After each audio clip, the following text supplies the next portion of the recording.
name is Kendall Rawls, and I am Director of Development with the Rawls Group, Business Succession Planners. As succession planners, we are in the business of celebrating succession. With almost half a century of experience, we know all too well succession planning doesn't normally convey a sense of celebration amongst business owners.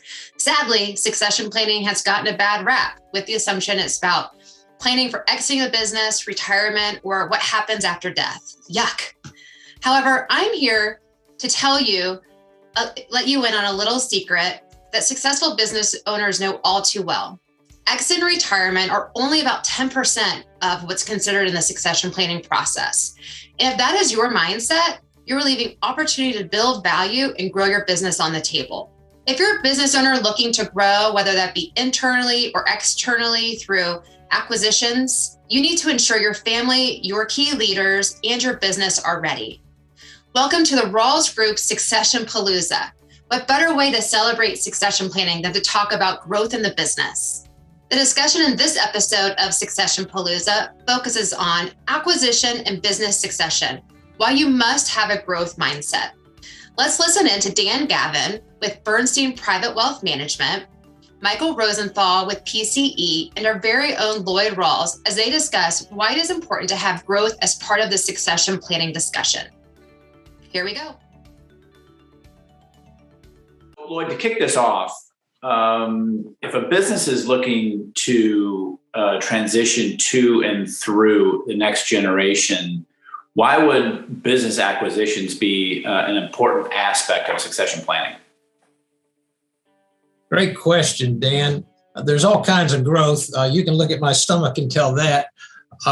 There's also internal growth, external growth, there's systemic growth, and then there's just basically entrepreneurial drive. And I believe that business owners who are spending the real dark 30 to dark 30 time protecting their market, building their name, building a culture, they really don't have time to get out into the marketplace. And you might say, well, why do they need to get out in the marketplace? Well, opportunities are around us everywhere. And if we don't take advantage of those opportunities, somebody else will. And what you may think is a secure business one day, tomorrow may not be, because somebody has grown into your area. What is the best defense for your business? Well, the best defense is a good offense.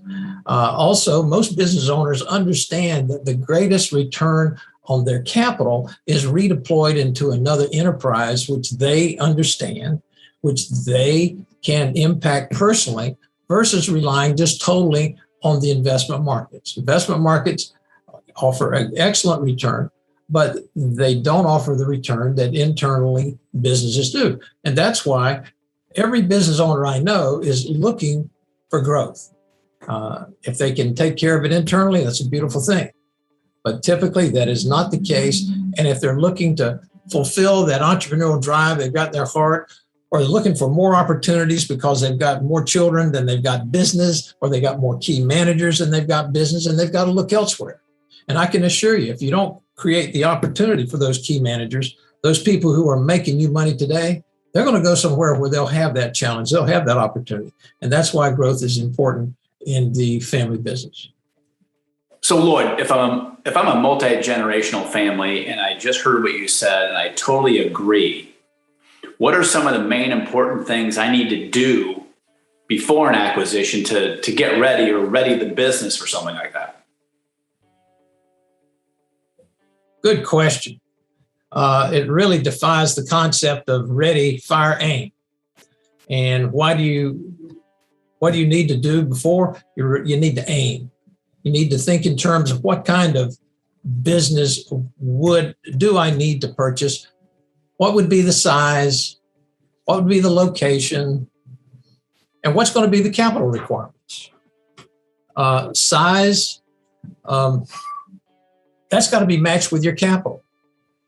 Location, a lot of business owners don't understand that if you have got some travel to make to another management opportunity, it really degrades your management capability. I've always said that excellence plus 100 miles is mediocrity.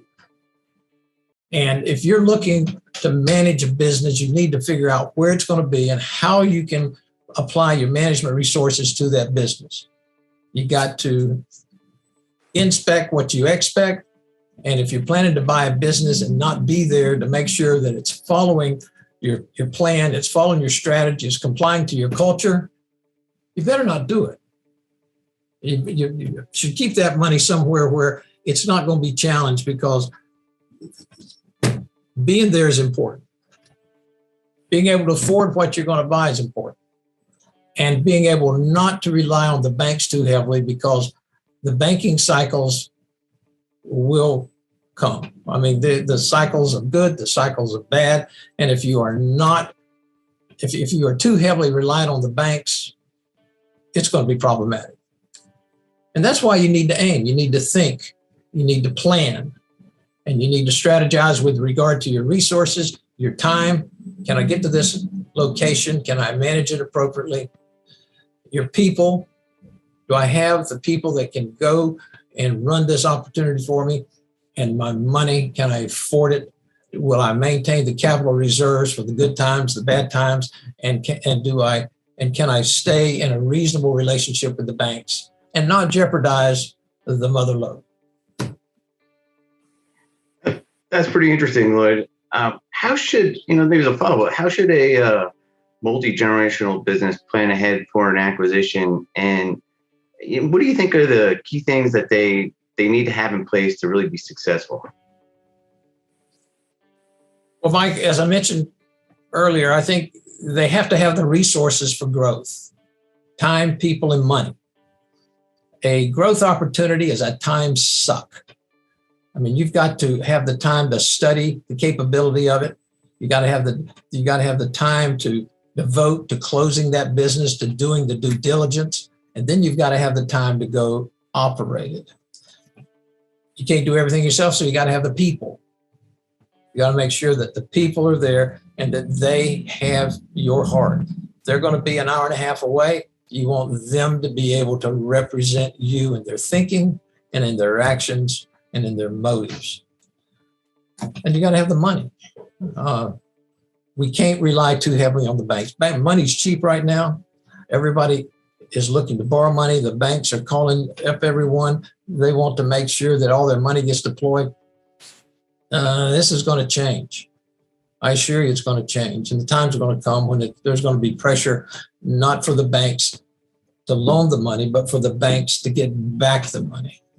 So I think a family, a multi-generational family, has got to sit down and assess their resources. Just, hey, what have we got here?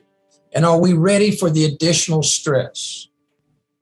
It's tough. When you buy a business, I've heard it said many times, we don't make money till the third year. I don't accept that, but it's a lot to be said. And if you're not going to make money till the third year, you really want to sign up for that grind?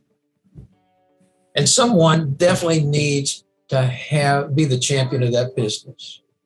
It can't be just a group think.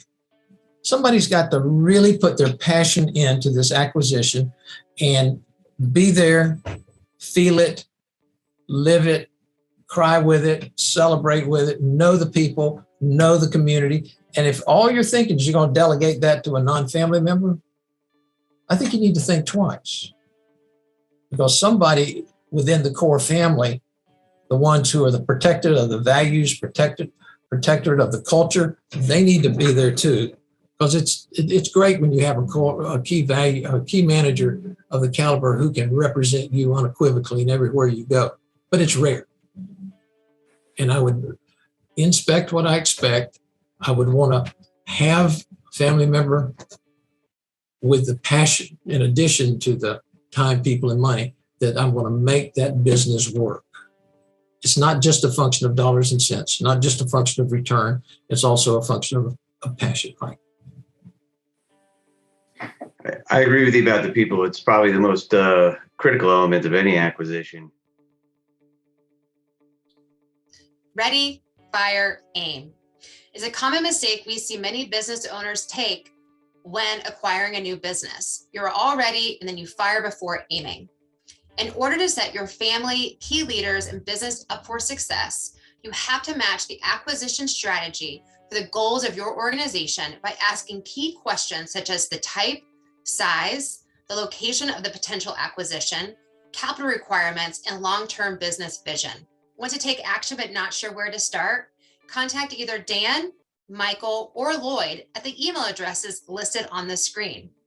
Or take our succession planning readiness survey. A 7-minute investment in time will put you in an informed position of the opportunities many business owners overlook impacting business value, growth, lifestyle, and ultimately achieving your vision.